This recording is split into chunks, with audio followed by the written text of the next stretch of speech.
Well, it's a gorgeous day in Illinois today.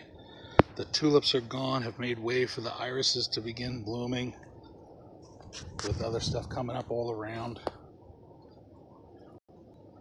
Preparing the yard for lots and lots of different stuff that we still have downstairs, started from seed. The raised beds are doing phenomenally good.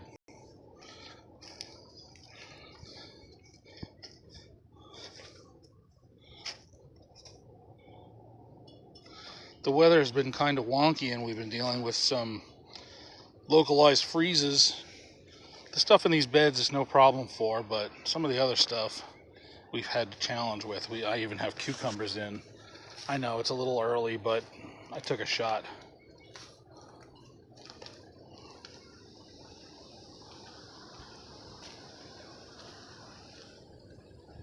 The fruit trees have fruit. The strawberries are starting to flower.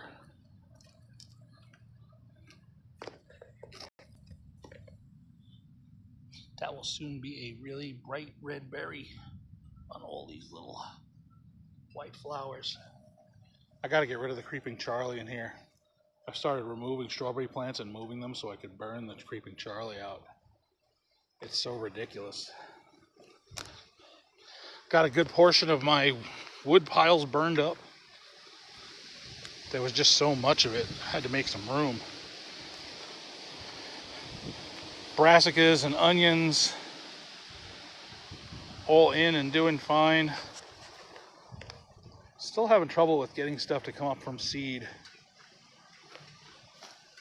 Continuing to mound our potatoes. Chard and broccoli in. Grapes have sprouted some of their leaves. Flowers soon to come. Building tons and tons of trellises for cucumbers and beans and other vines like this little guy right here that I had a hard time finding seeds for. He's called Caucasian spinach. I know how weird that sounds, but he's a vining, perennial, climbing spinach. I know, bizarro. All these are rows of beans. Cucumbers back there I had to bury with straw to keep them alive.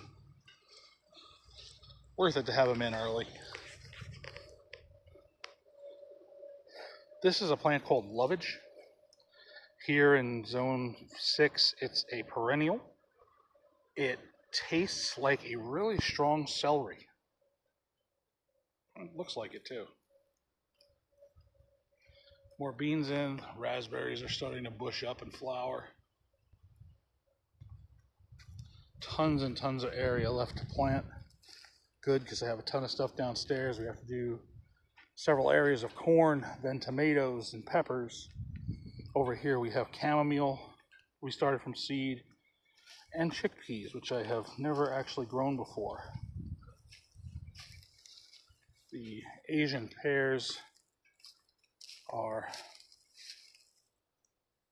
getting their little fruits all going. I need to water yet today and spray these guys with neem oil solution. Remember, the most important things in your garden are knowing how to fertilize and what bugs do what.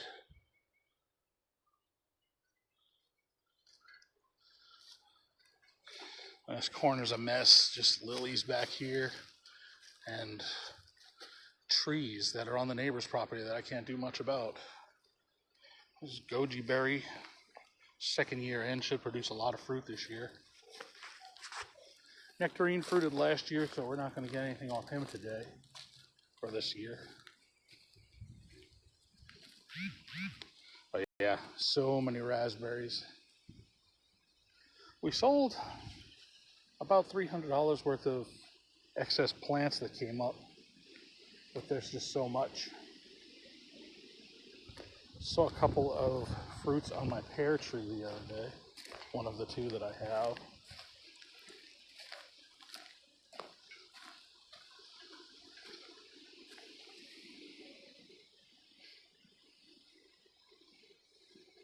Oh, it might be the other one I saw them on.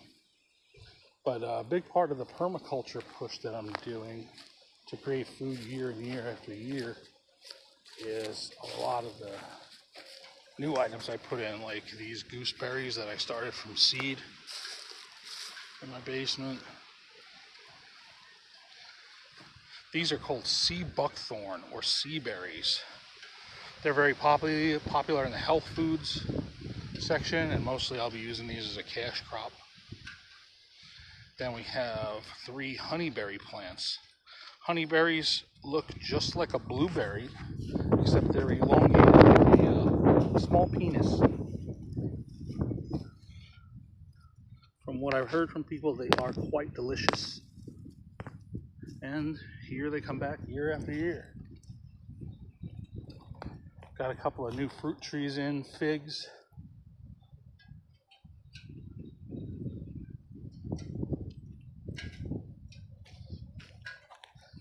Yeah, see what I mean about the weather? It got a little too cold for the fig tree the other night. Crazy, crazy stuff in the Midwest, I tell you. Black raspberries over here, what a bramble.